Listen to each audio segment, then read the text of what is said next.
Hey, welcome back. Today I thought I'd go over a different version of core structures.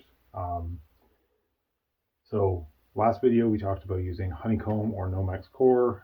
There's also different types of foam like rotocell and diab. And there's also like infusion cores and things like that. If you don't have access to those, or you're looking to make a structure that would be able to go through an autoclave, or you don't have the opportunity of being able to do like a multiple cure thing, or um, in the case of like foams and stuff, if you want to be able to have like a really clean first layer. So if it's a visual panel and you don't want any read through of your core structure, you have to generally do multiple cures. Or what you can do is you can make multiple panels that you can then bond together to create a corrugated structure. So in the case up here, basically, if you would imagine the underside of your hood on your car, you have the main surface of your hood, which would be this surface here, and then you end up having an entire structure that's on the inside of the hood that creates rigidity and stiffness. That's what you can create with carbon fiber. So you can actually make a separate panel that bonds on the inside of whatever panel you're making, and it becomes like a stiffening rib or a corrugation that provides rigidity. There's two different ways you can do it. There's multiple, but we'll cover two different ways you can do it today. First way is kind of like I have illustrated here. So I'm imagining you take your hood and you cut it in half and you're looking down at it.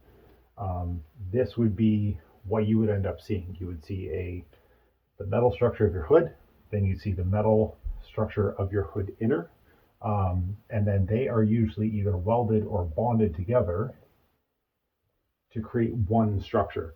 And what ends up happening is these almost act like the vertical parts of an I-beam, where they add rigidity and stiffness, but they don't add much weight because you're basically making it out of carbon.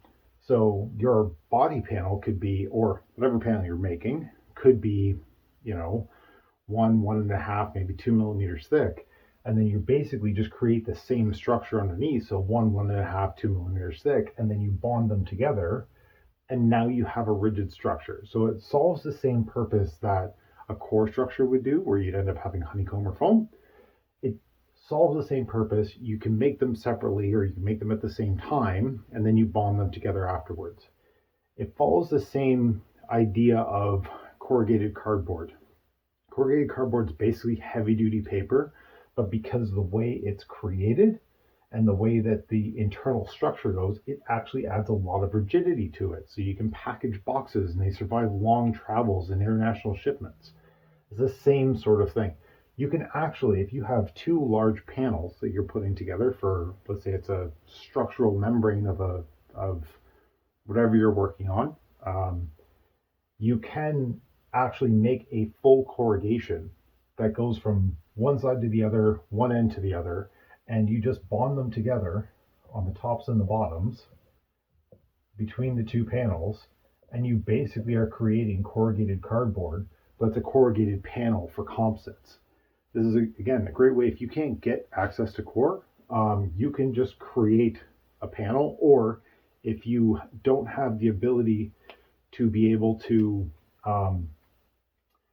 take the time to do multiple cures, maybe you need to turn your part around really quickly, you can look at doing a corrugation rather than doing a multi-shot cure where you have to pull the same part out and spend multiple days and multiple cures on it. You could just cure the outer shell and the inner shell of whatever it is you're doing and bond them together, or an outer shell, a corrugation, and then an inner shell and bond them together and create a very strong, basically solid carbon, like not solid, but you know what I mean, a solid carbon panel where you don't have to worry about core structures at all. You don't have to worry about all your different foams. You don't have to worry about that. You just create your panels, you braid them properly, you clean them properly, and then you bond them, and then that gives you your structure. So it accomplishes the same thing. You don't have to worry about core. You can make them out of, you can do pre-preg, you can do wetland, you can do infusion, whatever you want, and you're basically making a sandwich panel out of pure carbon fiber. But anyway, this is just a different way to do it. Thought I'd throw that out there. Thank you very much. Have a good one.